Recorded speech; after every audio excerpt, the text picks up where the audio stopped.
Prezados, vamos iniciar uma aula diferenciada hoje. Espero que todos estejam bem. Com esse probleminha do. Não é tanto um probleminha, é um problemão do coronavírus. Todo mundo em recesso, todo mundo recluso, todo mundo de quarentena. Inclusive o prof que chegou a pegar uma gripe, mas saí dela e hoje já um pouco recuperado, então tendo contato aqui com vocês. Saudades, gostaria de vê-los frente a frente, mas vamos dentro daquilo que nos é possível fazer. Então hoje o nosso estudo será concentrado em cima da produção antecipada de provas. A produção antecipada de provas ela está prevista nos artigos 381 a 383 do CPC em vigor. É uma medida importante porque ela incorpora hoje, com as modificações do Código de 2015, ela eliminou, por exemplo, a justificação prévia e também a exibição de coisas e documentos. Hoje tudo é feito através da produção antecipada de provas. E ela é uma medida vital para várias áreas do direito, né? Não só no civil, como no empresarial. E hoje tem sido a válvula de desafogo e escape para os advogados trabalhistas, porque com a reforma trabalhista o empregado hoje ele está sujeito ao ônus da sucumbência. Então o seu pedido tem que ser líquido e certo, não há como se correr riscos. Então a exibição de provas, a antecipação de provas, melhor dizendo, onde força o empregador a exibir os documentos que tem, se tornou uma válvula de escape para os empregados, pois ela não prevê o ônus da sucumbência e possibilita que o cidadão tenha conhecimento às provas ou especial aos documentos que mantém, que estabelece o vínculo entre ele e seu empregador, e com isso vendo a prova ou tendo acesso à prova, ele verifica se há ou não a possibilidade do ingresso com a ação trabalhista. Então hoje eu diria que junto com a sustação de protesto é uma das medidas das mais utilizadas no nosso ordenamento jurídico. Conceitualmente diríamos que a produção antecipada de provas se dá sempre que a demora da audiência de instrução possa frustrar o conhecimento exato dos fatos. Ou seja, é uma medida que tem por objetivo resguardar a boa formação do processo. Então, com isso, diríamos que a produção antecipada de provas, quando realizada em caráter antecedente, ela é um incidente probatório. E como incidente probatório, ela por si só se satisfaz.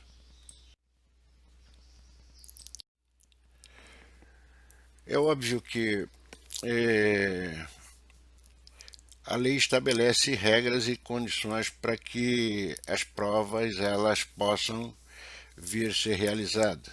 Então, nós temos o momento em que a prova ela deva ser produzida, ou que ela possa ser produzida. Ela, quando ela comumente ela é requerida em caráter antecedente, né? Ou seja, medida preparatória ou aquela medida que é realmente a formação para o processo principal. Mas nada impede que ela não possa também ser produzida no curso do processo. mas nessas condições a lei estabelece que ela seja produzida naquela fase que antecede o saneamento, ou seja, na fase postulatória.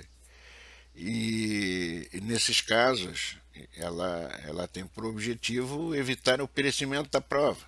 Então, então vamos a alguns casos de ordem prática. Eu tenho um depoimento de parte, e essa parte é portadora de uma doença grave, precisa prestar o seu depoimento em juízo. Então, nesses casos, a prova é produzida antecipadamente para evitar o seu perecimento. Aquela testemunha também que já foi arrolada, mas é uma testemunha ocular para o evento, é fundamental, e essa testemunha vai mudar-se para local incerto ou não sabido. Eu preciso de alguma forma colher o seu depoimento, eu posso fazê-lo. Com isso, nós diríamos que as espécies de produção antecipada de prova existente no nosso ordenamento jurídico é o interrogatório de parte, né, ou da parte, melhor dizendo. Teríamos a inquirição de testemunhas e ainda o exame pericial.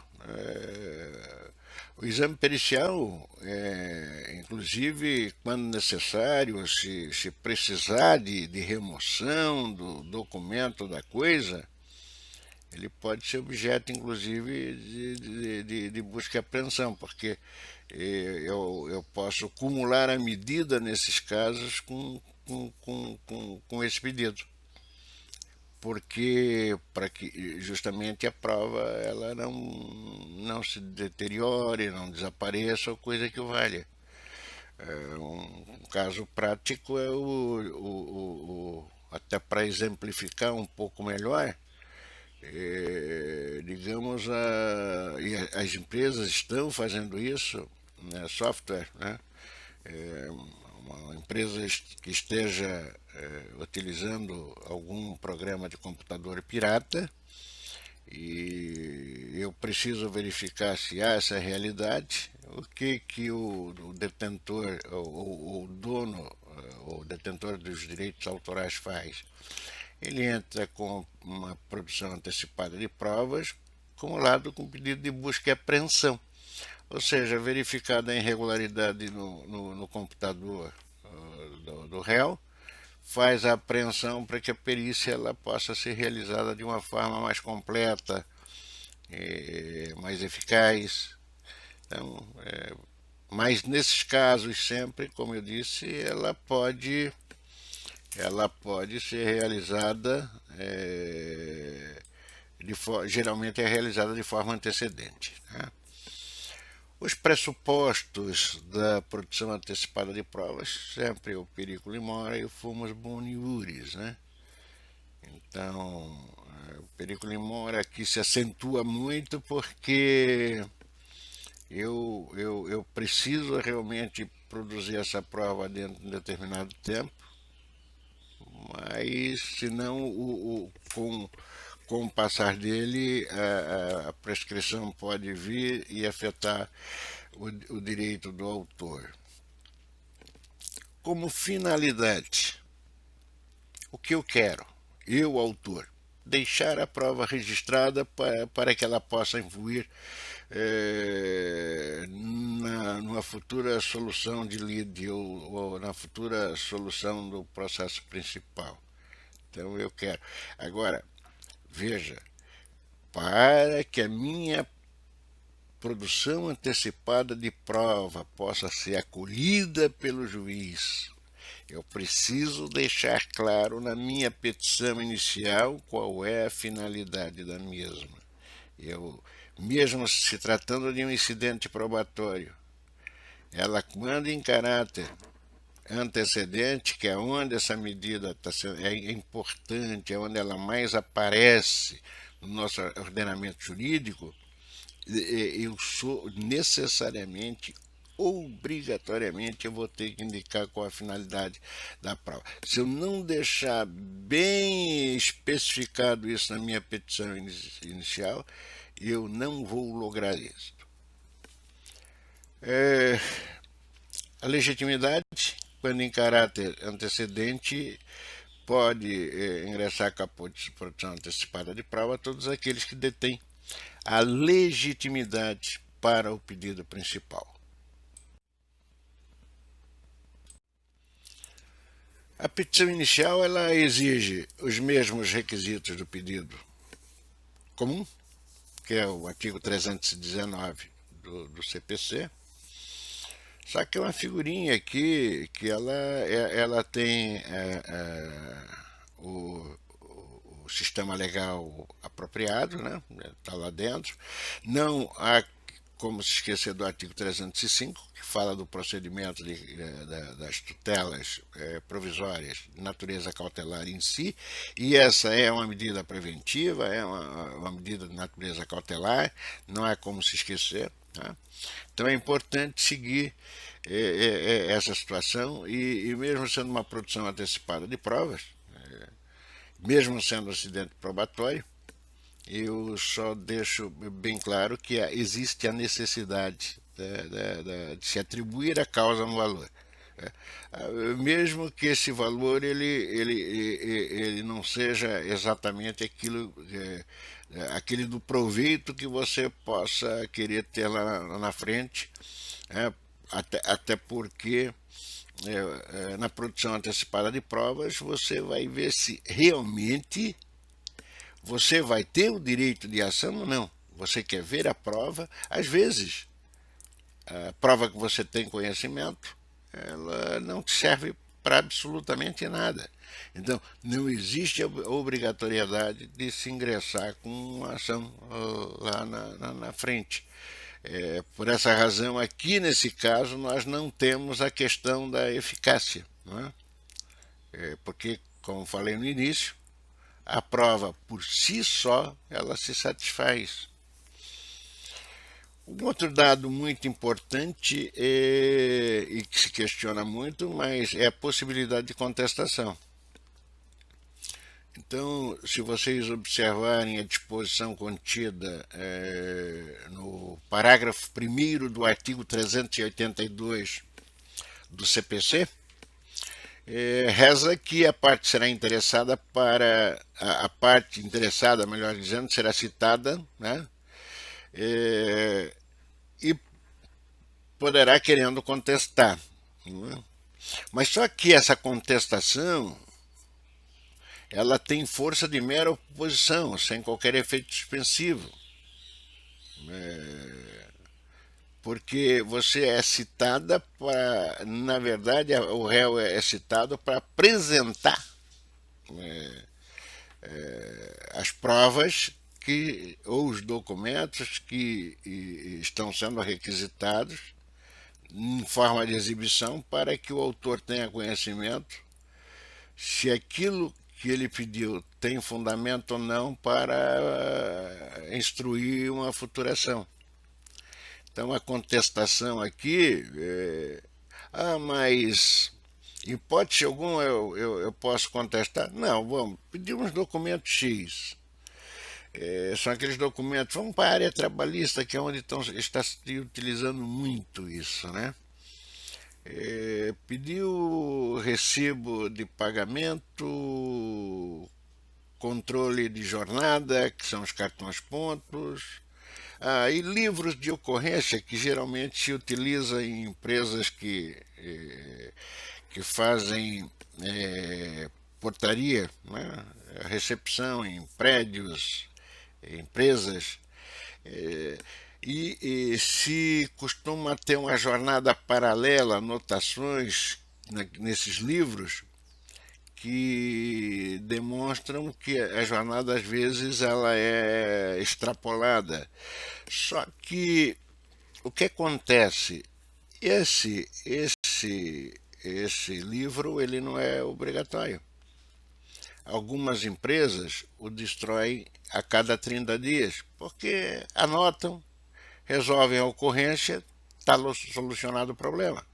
Então, aí você pode fazer o quê? Você apresenta o que você tem na mão e diz que os outros você não vai apresentar porque você não os tem.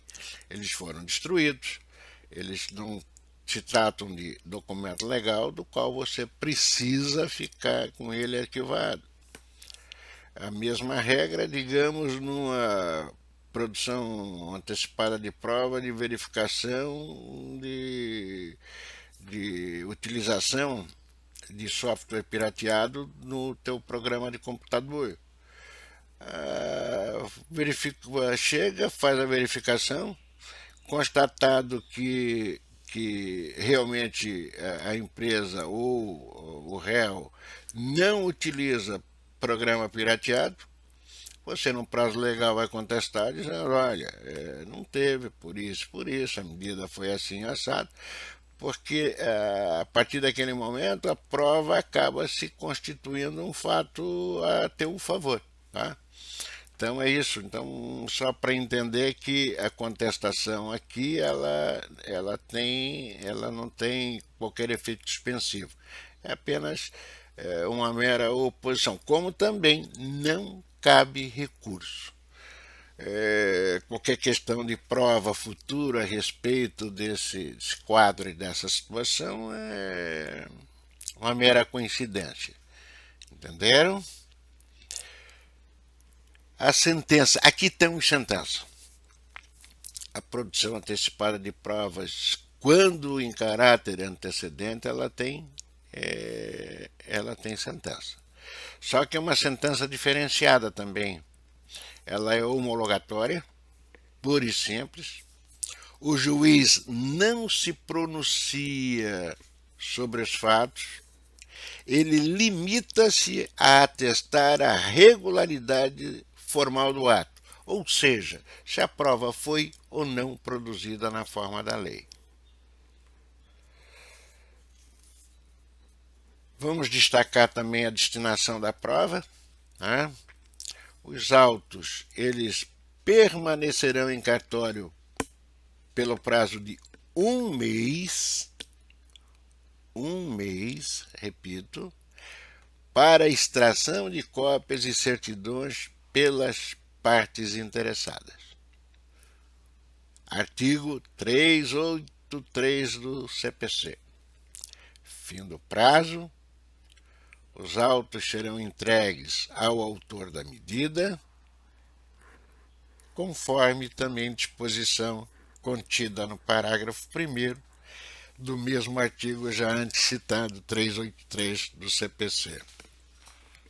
Outro dado que chama atenção, que às vezes é questão de prova, inclusive da OAB, e quero enfatizar, está no parágrafo 3º do artigo 381 do CPC, não existe prevenção da competência na produção antecipada de provas.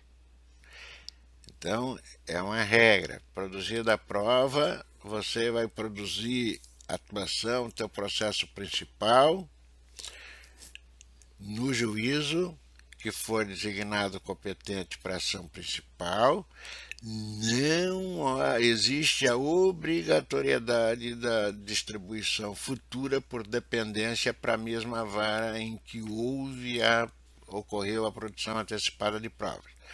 Então, prestem bem atenção, cuidado. A produção antecipada de provas, ou melhor dizendo, na produção antecipada de provas, não existe a prevenção da competência. Muito se pergunta também se existe a possibilidade de intervenção de terceiros na produção antecipada de provas.